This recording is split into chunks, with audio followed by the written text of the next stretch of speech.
Alright, only one Robot Master left to go. So you know that it's time to drop Acid Man. Here we go. So, Acid Man, voiced by Christopher Corey Smith.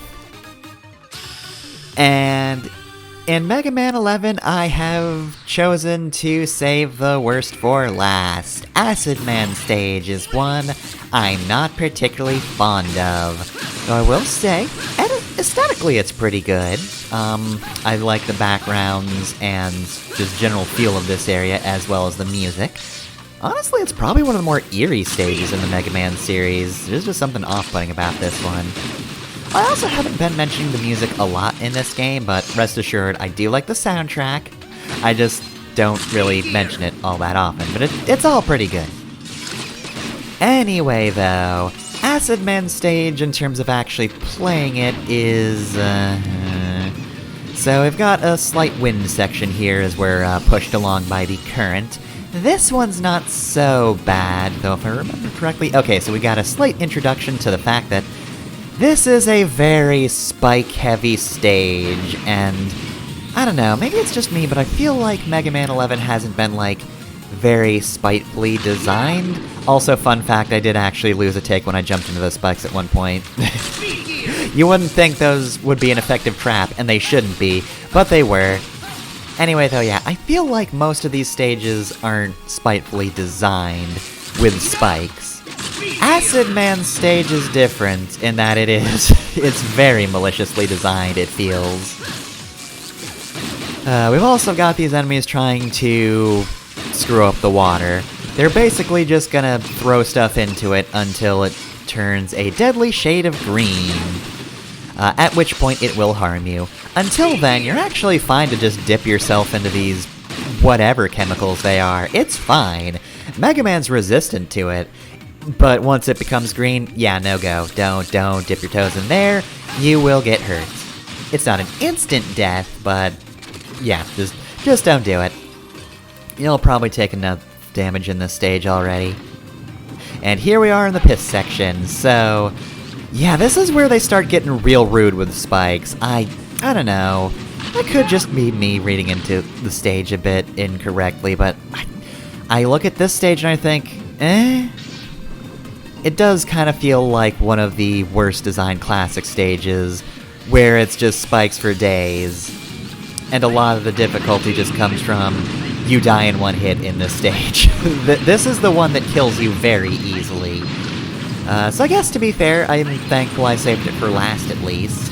Like, Blast Man stage was hard because, you know, that was my first time actually playing the game, or it was the second by the time you actually saw it, but, you know.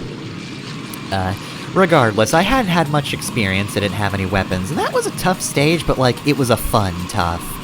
It was very fun, and it did a lot of cool things, like the whole place exploding at the end, and I think that's the other reason I don't like this stage. Like, it feels very rudely designed with the spikes, but it also doesn't do anything super interesting. Like, the chemical change gimmick is just not interesting to me in the way that, like, the exploding park was. I mean, that was kind of a standout for the game, to be fair. I feel like in terms of central gimmicks, like, that one is just the coolest. It is very distinct and very fun to play through and very fun to look at. But even the other ones are, you know, not half bad. Yeah, this one, I don't know. This little guy just doesn't do it for me. I'm sorry, you just don't make the stage super interesting. It's just, okay, eventually they add one more hazard, which is, you know, it's neat that you can prevent the stage from becoming more dangerous, but A, that's not a huge thing, it's not really paired with anything else I find super interesting, and B, like, you prevent getting harmed by acid.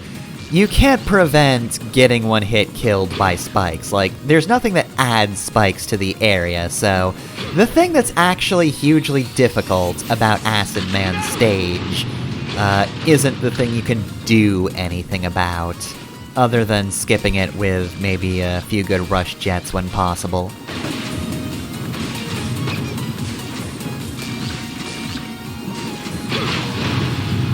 But yeah, this stage, or this part of the stage rather, I don't think ever killed me, but it puts me super on edge and just not in a fun way. It's not fun or interesting to me. The way I just look at this and go, ugh. Like, this part didn't kill me either at any point. The random part where there are spikes behind a thing, that killed me for some reason, and I don't know how that happened.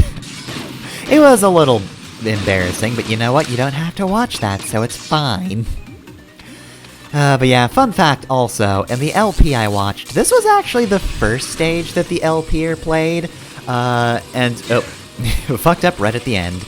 And he wasn't super impressed, and it was kind of a bad impression of Mega Man 11. Thankfully, every stage after it kind of proved itself. So Acid Man stage, the entire stage is a boss, fun fact. No, Acid Man is, of course, the shield boss. We haven't seen that so far, but he's a very interesting version of the shield boss.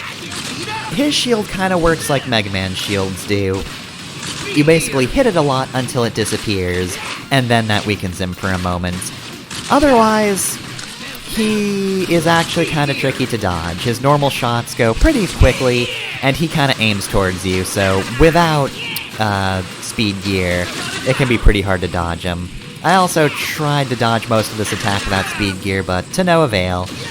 He's very fast and pretty tricky to dodge. That right there, not to say it's impossible without speed gear, I did do it, it's just, he comes up very quickly, and it's hard to gauge what position his bullets will actually be in, or projectiles.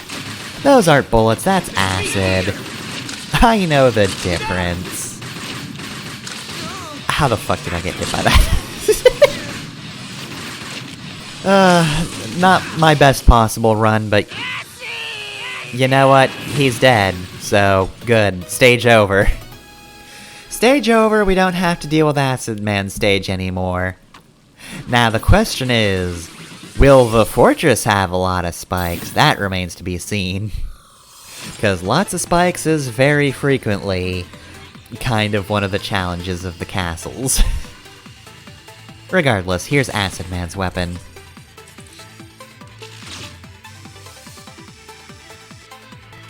So Acid Barrier is actually kind of like how Acid Man works, except instead of getting hit and losing it necessarily, the shield just kind of, like, it always envelops you, which is actually the cool thing. So unlike the water shield from 10, you'll always be protected. However, as always, the more you use it, the less of it there is. So you have a good indication of how much you have left. I really like this version of the shield. It's actually really cool. You just have to be careful about actually utilizing it as, like, blunt force trauma against the enemies. Or acid force trauma against enemies. Because if you keep ramming into things, eventually it will disappear, and then whoops, no more acid shield. Otto, do you have any idea where Wily's gone to? He's totally vanished, Mega Buddy! We're boned. Maybe he decided to turn tail and run! That's what I'd do! Huh?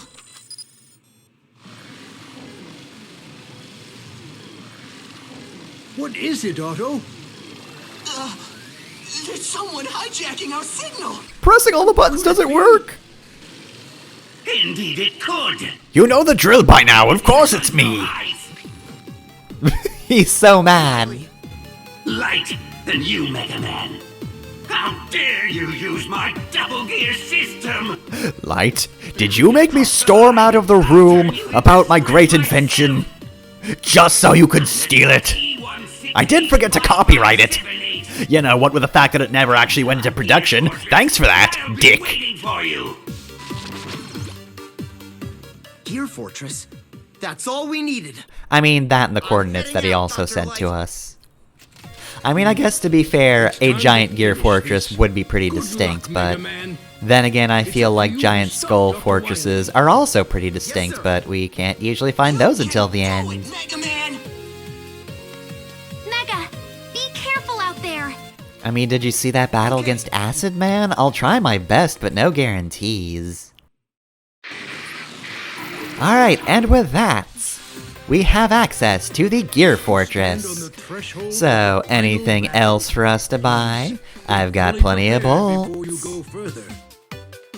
Hey, Mega, what'll it do? Unfortunately, nothing is actually standing out, so the answer is no. We don't really have anything to buy. What'll it be? And lives don't matter, so don't need those, so let's just get the W tank. It refills all the weapon gauges and not just one, so that's nice. It's a lot more useful and means that you don't need the M tank to refill all your stuff near the end. Already, are you sure? Well, there should be more than enough E-tanks, so with that, next time on Mega Man 11, we go to what is currently the final Dr. Wily castle in the classic series.